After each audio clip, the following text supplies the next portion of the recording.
Hello everyone. In the previous class, we started with the aggregate demand, aggregate supply, and related concepts.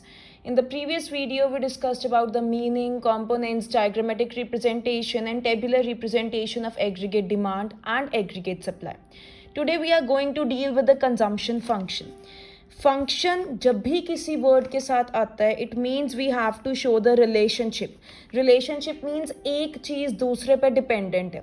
So similarly consumption function, हमारा खर्चा किस पे dependent होता है? Income पे dependent होता है. सो सिमिलरली हमारा कंजम्पशन फंक्शन क्या हो जाएगा? जिस चीज़ का फंक्शन निकालना है उसको आप LHS में लिखोगे और जिस पे वो डिपेंडेंट है उसको आप RHS में लिखोगे. So consumption is a dependent variable and on whom it is dependent upon income. So income is an independent variable, consumption is a dependent variable. So consumption is a function of income, which means consumption is dependent upon income. So there is a positive relationship between consumption and income. Higher the income, higher will be the consumption. This is something very genuine कि जितनी ज़्यादा income होएगी उतना ही ज़्यादा हम consumption करेंगे. सो consumption और income का कौन सा रिलेशनशिप होता है? पॉजिटिव रिलेशनशिप होता है. ये अभी हमने किया कंजम्पशन फंक्शन. अभी हम इससे रिलेटेड इक्वेशन करेंगे और डायग्रामेटिक रिप्रेजेंटेशन करेंगे. But before that I wanted you to all know the meaning of propensity to consume. Propensity to consume का मतलब क्या होता है कि कितना खर्चा कर सकते हो. ये दो तरीके की होती है propensity to consume. It is of two types, MPC and APC. MPC stands for marginal propensity to consume and APC stands for average propensity to consume. Marginal word हमने +1 में भी बहुत बार पढ़ा है. Marginal product, marginal revenue, marginal utility. और हर चीज़ में हमने marginal में चेंज पढ़ा था. लाइक अगर आपको याद हो मार्जिनल यूटिलिटी MU हम कैसे निकालते थे? चेंज इन TU करके. सिमिलरली यहाँ पर हमने MPC भी ऐसे ही निकालना है, चेंज करके. अब MPC क्या मतलब क्या होता है कि कितनी आपकी कंजम्पशन में चेंज आई with the change in income. Like for instance earlier my income was 20,000 but now my income is 35,000 and due to which पहले मेरा खर्चा था 15,000 और अब मेरा खर्चा हो गया 25,000. तो ये जो चेंज इन कंजम्पशन और चेंज इन इनकम आ रही है और उसकी रेशो को हम क्या बोलते हैं? MPC बोलते हैं. So what is MPC? MPC is the ratio means एक चीज़ न्यूमरेटर में एक चीज़ डिनोमिनेटर में. Ratio of change in consumption to change in income. जब मेरी कंजम्पशन में कितना चेंज आया मेरी इनकम में चेंज आने से. Like for instance we are going to take an table और ये टेबल की वैल्यूज़ मैंने आपको पिछली ही वीडियो में बता दी थी. जैसे आपकी इनकम की वैल्यू आएगी 0, 100, 200. कंजम्पशन आपका 40 से स्टार्ट होकर 80 के गैप से कंजम्पशन बढ़ेगा. चेंज इन कंजम्पशन क्या हो जाएगा? 120 में से 40 माइनस किया, 200 में से 120 माइनस किया, 280 में से 200 माइनस किया, 360 में से 280 माइनस किया. तो हर बार क्या आई जा रहा था? 80 आ रहा. और वाई कितना चेंज हुए? हर बार आप देख सकते हो इनकम में कितना चेंजेस हुए हैं? 100 से चेंजेस हुए हैं. तो MPC कैसे निकालेंगे? इन दोनों को डिवाइड करके 80/100, 80/100 एंड सो ऑन. एक चीज़ और, MPC की वैल्यू कभी भी 1 से ज़्यादा नहीं होती. It is greater than 1 in very rare situation but in a normal situation MPC की वैल्यू हमेशा 1 से लेस होती है. You can see here as well MPC की वैल्यू लेस देन 1 है. अब इसकी डायग्रामेटिक प्रेजेंटेशन मैंने एक हाइपोथेटिकल आपको बताया था कि C कभी भी 0 से स्टार्ट नहीं होता. तो C को मैंने स्टार्ट किया, ये मेरी C1 थी, ये मेरी C2 थी.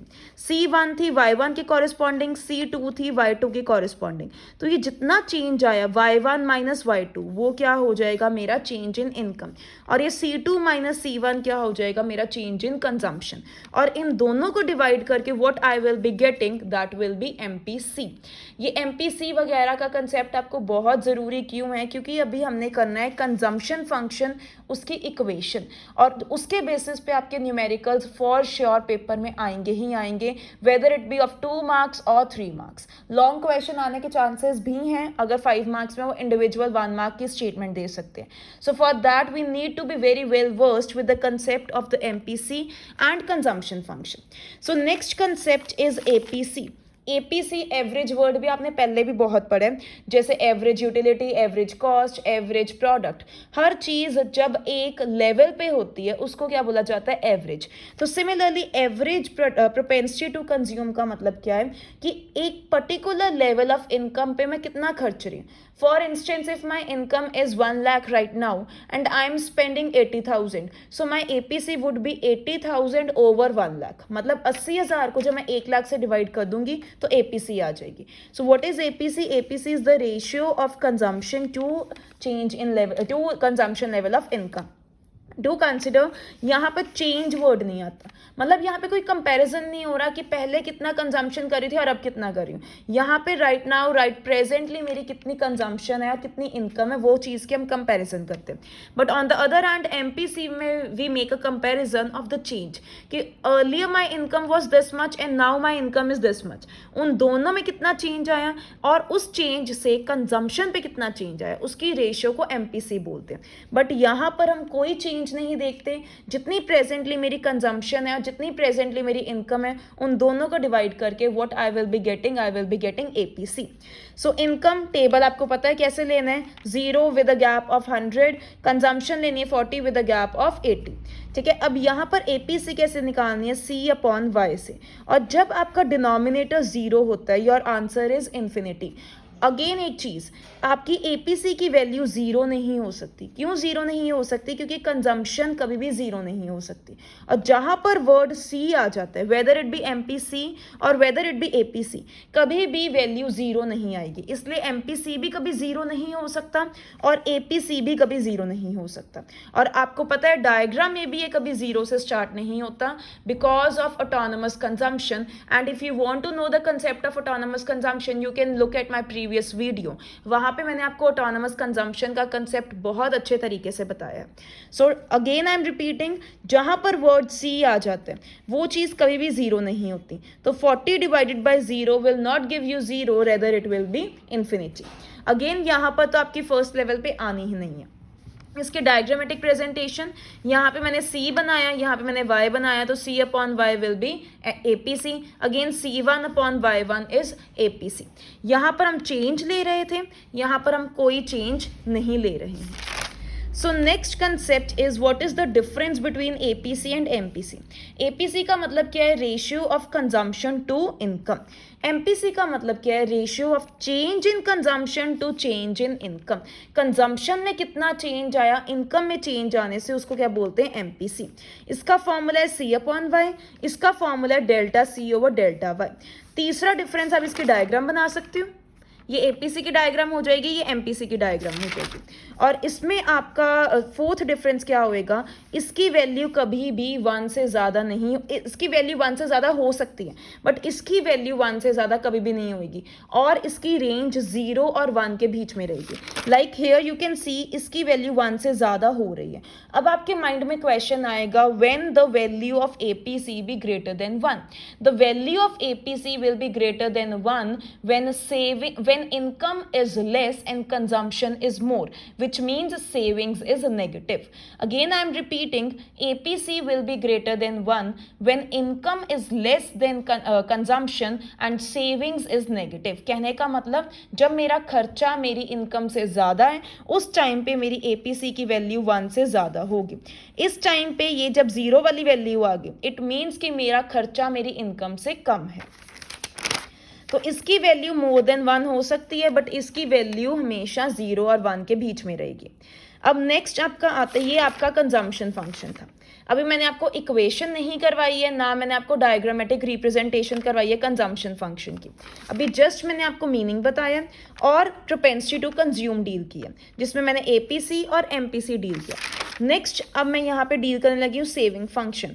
Again there is a usage of the word function and I told you earlier as well, whenever the word function is used you have to show the relationship.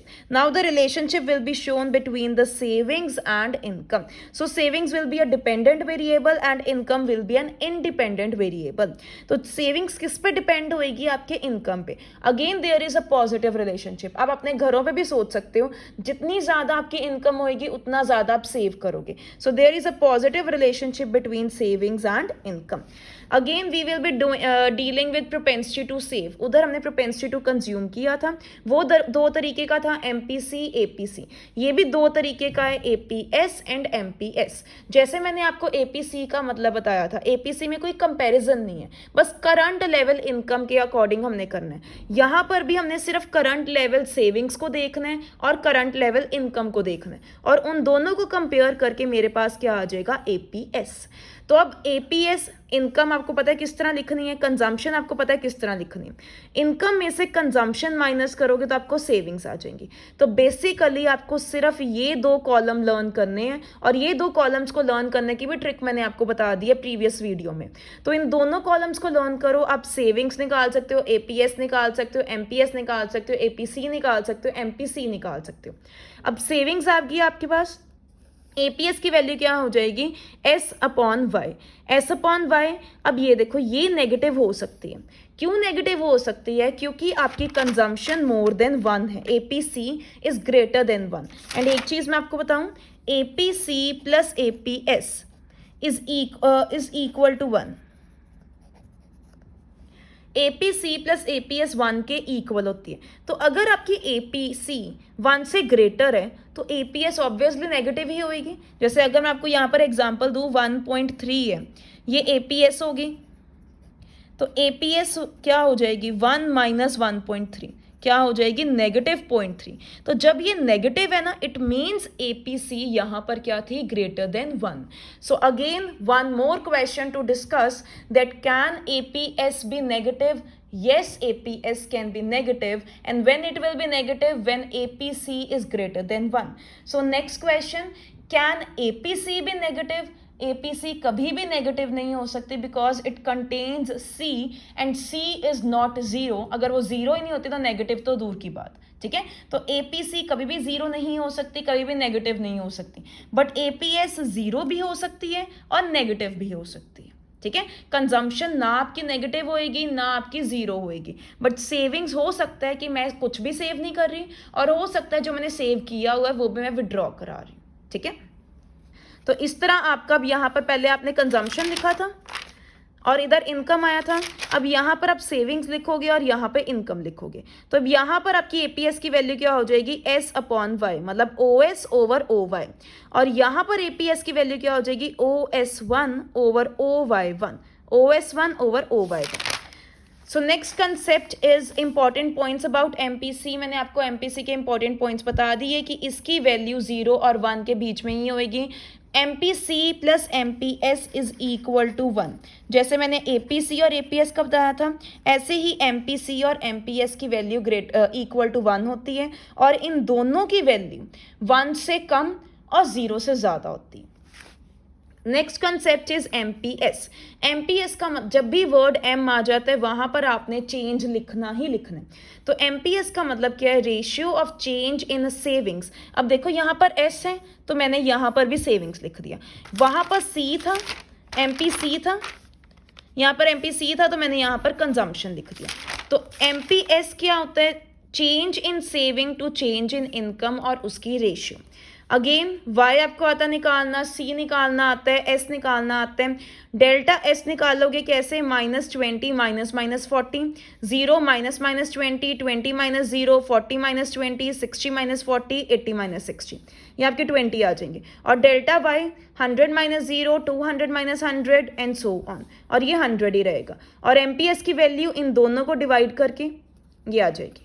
तो MPS की value आप देख सकते हो, it is greater then 0 but it is less than 1। So MPC और MPS हमेशा 0 से बड़े होते हैं और 1 से छोटे होते हैं, बट एपीएस 0 भी हो सकता है, नेगेटिव भी हो सकता है। एपीसी 1 भी हो सकते हैं और ग्रेटर देन 1 भी हो सकते हैं, बट नेगेटिव और 0 कभी भी नहीं होएगा वो, क्योंकि उसमें कंजम्पशन है और कंजम्पशन कहीं भी 0 नहीं होती। अब इसकी डायग्रामेटिक रिप्रेजेंटेशन, सेम डायग्राम बनाई पिछली डायग्राम और इस डायग्राम में क्या डिफरेंस है, इसमें हम चेंज नहीं ले रहे, जो करंट है इनकम या सेविंग्स उसी को डिवाइड करें, बट इसमें हम चेंज ले रहे हैं, जैसे SS1 और YY1। तो MPS कैसे आ जाएगा, इन दोनों को डिवाइड करके, डेल्टा SS1 और डेल्टा YY1 और उनकी रेशियो। सो इससे हमारे पॉइंट्स कवर होते हैं APC, MPC, MPS and APS. अब एपीएस के पॉइंट्स क्या हैं? एपीएस 1 कभी भी नहीं होएगी और मोर देन 1 भी कभी नहीं होएगी, क्योंकि अगर ये 1 हो गई इट मीन्स एपीसी 0 हो गया और एपीसी कभी भी 0 नहीं होएगा। एपीएस कभी भी मोर देन 1 नहीं हो सकती। क्यों मोर देन 1 नहीं हो सकती? क्योंकि अगर ये मोर देन 1 होगी तो एपीसी नेगेटिव होगी, which is not possible. APS 0 हो सकती है, मैंने अभी आपको बताया था, नेगेटिव भी हो सकती है। एपीएस इंक्रीज होती रहती है with the increase in income because there is a positive relationship between income and savings. So again there is a difference between APS and MPS. APS क्या है? Ratio of savings to income. ये क्या है? Ratio of change in savings to income. इसका formula है S upon Y, इसका formula है delta S over delta Y. और डायग्रामेटिकली मैंने अभी आपको दोनों की डायग्राम्स करवाई थी, वो कर सकते हैं आप। एमपीएस के इंपॉर्टेंट पॉइंट्स क्या हो जाएंगे? ये 0 और 1 के बीच में रहेगी। बहुत एबनॉर्मल सिचुएशंस होंगी तो एमपीएस नेगेटिव होती है, बट मोस्ट प्रोबेबली और आपके सिलेबस में यही आएगा, एमपीएस 0 और 1 के बीच में ही रहती है। नेक्स्ट रिलेशनशिप, मैंने आपको थोड़ा सा इसका रिलेशनशिप बता दिया है कि APC plus APS is always equal to 1। APC plus APS is always equal to 1। अगर मुझे एपीएस निकालना है और आपको एपीसी गिवन है तो आप 1 माइनस एपीसी करके उसको सॉल्व कर सकते हो। अगर आपको एपीसी गिवन है और एपीएस गिवन है और एपीसी निकालना तो उसको 1 माइनस एपीएस करके सॉल्व कर सकते हो। अब relationship between MPC and MPS. Relationship between MPC and MPS मैंने क्या बताया? 1 के इक्वल होता है। एमपीसी की वैल्यू निकालनी है तो एमपीएस को 1 से माइनस कर दो, एमपीएस की वैल्यू निकालनी है तो एमपीसी को 1 में से माइनस कर दो। अब मैं आपको एक सम करवाने लगी हूँ जिसमें आपको इनकम की वैल्यू गिवन है, आपको कंजम्पशन की वैल्यू गिवन है और आपको एपीसी, एमपीसी, एपीएस, एमपीएस पूछा है। एपीसी का फॉर्मूला क्या होता है? सी ओवर वाई। तो अगर मैं इन दोनों को डिवाइड कर दूं, 20 को 0 से डिवाइड कर दूं तो आपका आंसर क्या आ जाएगा? इन्फिनिटी। 110 को 100 से डिवाइड करूं, 200 को 200 से डिवाइड करके 1 आ जाएगा, 290 को 300 से डिवाइड करके 0.97, 470 को 500 से डिवाइड करके 0.94, 560 को 600 से डिवाइड करके 0.93। ऐसे एपीसी आ गया। एपीएस कैसे निकाल सकते हो? 1 माइनस एपीसी करके, 1 माइनस एपीसी करके आपकी ये वैल्यू आ जाएगी। अब एमपीसी निकालना है। एमपीसी कैसे निकालना है? Delta C over delta Y. आप इधर डेल्टा सी और डेल्टा वाई बना दोगे। डेल्टा सी क्या हो जाएगा? 110 minus 20, 90, 200 minus 110 again 90, 290 minus 200 90, next 380 minus 290 90, 470 में से भी माइनस किया तो 90 और ये भी 90। और आप इनकम में देख सकते हो कितने कितने का डिफरेंस है? 100 का। पहला डेल्टा सी और डेल्टा वाई कभी भी नहीं आता और डेल्टा सी और डेल्टा वाई को डिवाइड कर कर आपके पास क्या आ जाएगा? एमपीसी। 90 को 100 से डिवाइड करोगे यू विल गेट 0.9, 90 को 100 से डिवाइड करके 0.9 सेम आ जाएगा। और मैंने आपको बताया था कि एमपीसी की वैल्यू 1 से ज़्यादा नहीं होगी and you can see that MPC की वैल्यू 1 से ज़्यादा नहीं है। एमपीएस कैसे निकाल लोगे? 1 माइनस एमपीसी करके। तो 1 में से 0.9 माइनस किया, 1 में से 0.9 माइनस किया, पहला वाला आप हाइफन लो, ये करके आपके पास एमपीएस आ जाएगा। अब एक चीज़, जो भी आप फॉर्मूलाज यूज़ करोगे आप उसको इधर लिखोगे। जैसे मैंने यहाँ पर एपीएस को सॉल्व करने के लिए एस अपॉन वाई लिया, बट हमारे पास पेपर में इतना टाइम नहीं होगा। हम सीधा, अगर हमारे पास एपीसी है तो एपीसी में से 1 में से एपीसी माइनस कर दूंगी तो मेरे पास एपीएस आ जाएगा।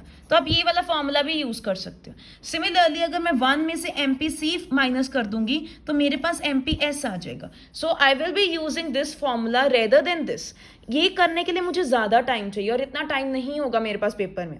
और हाँ, अगर मेरे पास एमपीसी नहीं है तो अकेला मुझे एमपीएस फाइंड करना है, फिर तो मेरे पास यही ऑप्शन है और कोई ऑप्शन नहीं। आप एक और क्वेश्चन नोट कर सकते हो। इनकम 100, 200, 300, सेविंग्स आपको गिवन है 20, 80 एंड 120 और होमवर्क यही है आपका। आपने इसको फाइंड करना है APC, MPC, APS, MPS. And if you feel any query you can write in the comment section. One more question for the homework. Income is 100, 200, 300, 400, 500. Savings is 15, 40, 70, 110, 160. अब आपके पास इनकम आ गई, कंजम्पशन आ गई, आपने APC, APS, MPC, MPS find करना है. And if you are facing any query you can just write it in the comment section. So we will be dealing with the consumption function equation and derivation of the consumption function in our next video. Thank you so much. Keep liking, keep sharing and keep subscribing. Thank you.